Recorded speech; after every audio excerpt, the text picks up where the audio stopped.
Well, science is very successful, but it's purchased its success by the modesty of its ambition. It doesn't try to ask and answer every question. Essentially, it asks the question of how things happen. It doesn't concern itself with the question of why things are happening. Is there a meaning and purpose in what's going on?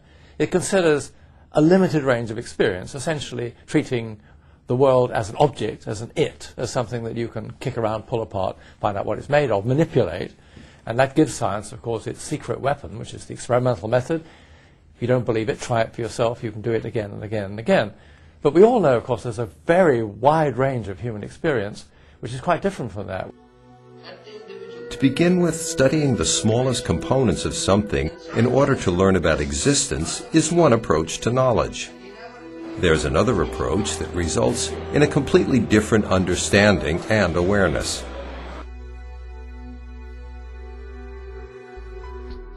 This other approach is to look at things in their totality: a book, music, a painting, or a person.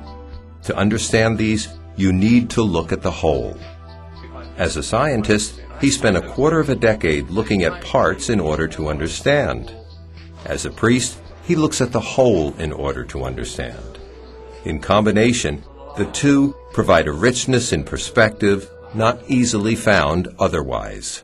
You can take a beautiful picture, a chemist can tell you the kind of chemical composition of every speck of paint, but the chemist will destroy the picture if he or she does that, and you will have missed the point of the picture. So we have to, though reductionism, splitting things into bits and pieces, is a very important investigative technique, we shouldn't mistake it as being an adequate approach to the whole of reality.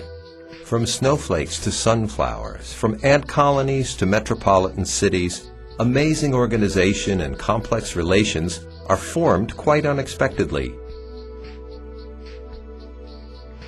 In fact, the closer we study these relationships, the more intricate and awe-inspiring they appear.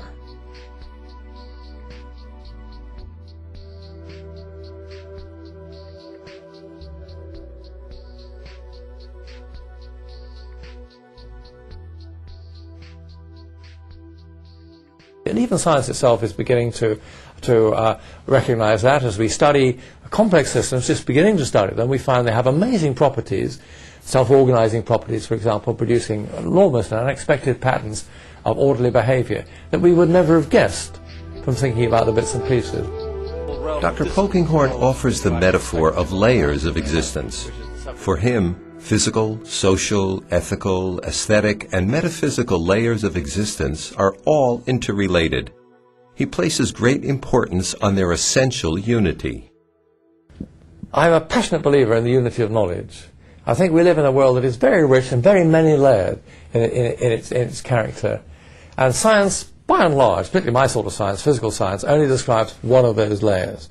I mean, if you were to ask a scientist, as a scientist, to tell you all that he or she can about music, for example, they would say it is the neural response to the impact of airwaves on the eardrum. And of course that's true, and in its way it's worth knowing. But there's rather more to say about music than simply that.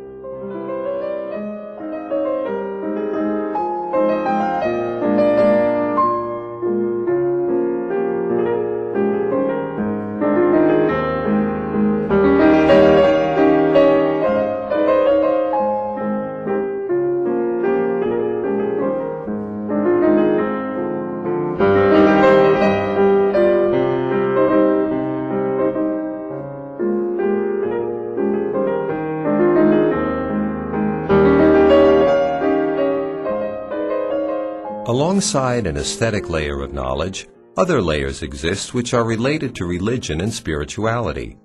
These ethical and metaphysical layers of knowledge prevent an oversimplification of our understanding of the world. I think we have real ethical knowledge. My belief that torturing children is wrong is not just a convention of my society or a sort of curious strategy for propagating my genes. It's just an ethical fact about the world. And of course we have religious experience, the encounter with the sacred. It's very important that we don't try and make a picture of the world that is simplified, made easy to manage by throwing away some of these layers. That's the temptation, particularly of scientific reductionism. Even within the physical sciences, there are cases in which reality is irreducible. One such example is called quantum entanglement. In quantum entanglement, two electrons interact in such a way that we cannot separate them without losing some information about them. Once two quantum entities interacted, they remain mutually entangled even if they separate very far apart. A lot of 20th century science has been concerned with seeing that there are relationships in the world that are absolutely significant and important, so that even the subatomic world cannot be wholly treated atomistically. Nature fights back against dense reductionism. If it's true on the physical level that reality resists reductionism, it's even more true and apparent on a human social level. A human being becomes itself in the context of the relationships he or she experiences. The current tendency toward excessive individualism takes something away from our understanding of ourselves. One of the most important and irreducible layers of human existence is its transcendental ability. So we are a sort of a great amphibian, as someone once said. We live in the physical world, but we are able in some sense to transcend the physical world. We transcend it when we investigate its structure and order through science. We transcend it through our friendships and relationships with other people, which do such a very large amount to constitute us as human persons. And we do it, I also believe, in our contact with the reality of God, which is, I think, the fundamental basis of the existence of the human person and of human hope.